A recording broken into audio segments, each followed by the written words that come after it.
পরস্পরের প্রতি সৌহার্দ্যপূর্ণ মনোভাব দেখিয়ে সমাজে স্থিতিশীলতা আনা যায় সেই বিষয়টির দিকে নজর দিয়েছেন। আর তাই তার মৃত্যুর পর এই শোকের বিস্তৃতি গোটা দেশ জুড়ে। আর তাই তিনি রাজনীতির ঊর্ধ্বে উঠে গিয়েছিলেন। 5 আগস্ট পরবর্তী সময়ে, অভ্যুত্থান পরবর্তী সময়ে যেই অধিকারের জন্য তিনি দীর্ঘদিন নিপীড়ন নির্যাতনের শিকার হয়ে আন্দোলন সংগ্রাম চালিয়ে গেছেন, সেটি অর্জনের পর তিনি যেমন গণতান্ত্রিক যাত্রার কথা বলেছেন, ঠিক তেমনি সব মানুষ তার প্রতি আস্থা রেখে, শ্রদ্ধা রেখে তাকে জাতির অভিভাবক হিসেবে মেনে নিয়েছিলেন। দল মতের ঊর্ধ্বে উঠে তিনি সবার শ্রদ্ধেয়া হয়ে উঠেছিলেন। একজন বিএনপি চেয়ারপারসন বেগম খালেদা জিয়া, তিনি ঐক্যের প্রতীক হয়েছিলেন।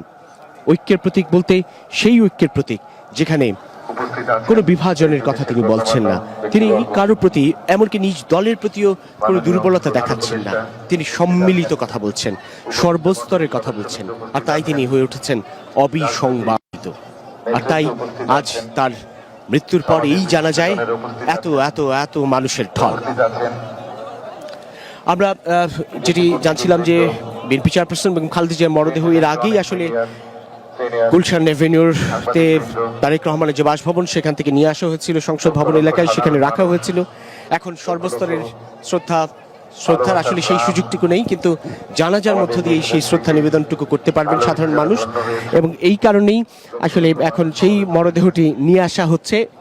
কিছুক্ষণের মধ্যেই সেটি এই অস্থায়ী মঞ্চে নিয়ে আসা হবে, যেখানে প্রধান উপদেষ্টা ডক্টর মোহাম্মদ ইউনূস সহ অন্যান্য যারা রয়েছেন, সরকারের উপদেষ্টা মণ্ডলী, বিএনপি নেতৃবৃন্দ, অন্যান্য রাজনৈতিক দল নেতৃবৃন্দ প্রথম সারিতে, এরপর পেছনে এই অগণিত সাধারণ মানুষ যারা প্রত্যেকেই জানাজায় অংশ নেবেন, শেষ যাত্রার সাক্ষী হবেন, শেষ শ্রদ্ধাটুকু জানাবেন একজন বিএনপি চেয়ারপারসন বেগম খালেদা জিয়াকে, একজন বেগম খালেদা জিয়াকে, যিনি দল মতের ঊর্ধ্বে উঠে গোটা জাতির সামনে এক আদর্শ অনুসরণীয় চরিত্র হিসেবে নিজেকে প্রতিষ্ঠা করেছেন।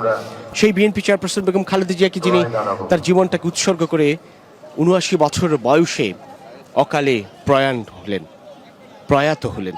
৭৯ বছর বয়স কি করে আসলে অকাল হতে পারে?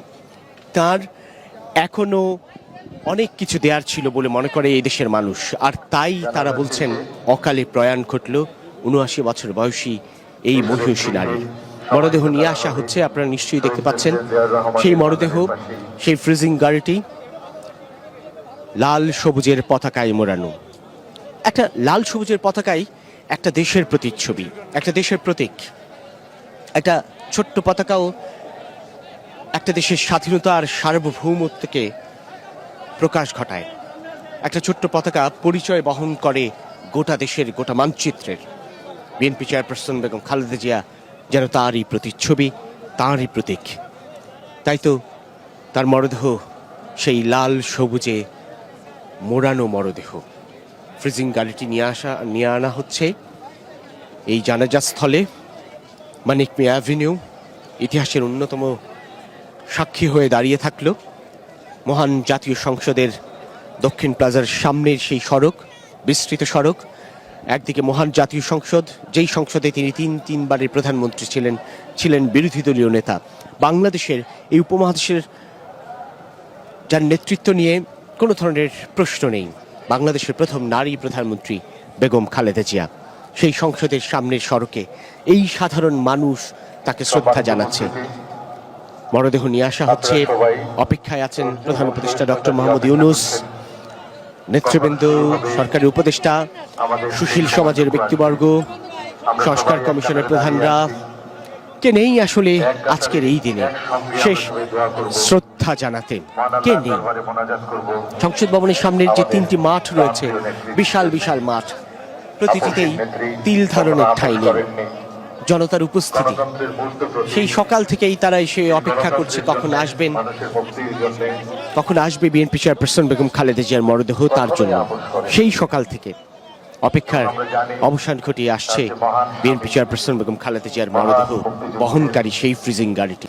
3 বাহিনী প্রধান অপেক্ষায় আছেন, সাবেক প্রধান বিচারপতিও আছেন। আজকের এই জানাজায় রয়েছেন প্রধান উপদেষ্টা ডক্টর মোহাম্মদ ইউনূস, অন্তর্বর্তী সরকারের উপদেষ্টাগণ আসিফ নজরুল, ফজল কবির খান, আদিলুর রহমান খান, ব্রিগেডিয়ার জেনারেল শাখাওয়াত হোসেন, ধর্ম উপদেষ্টা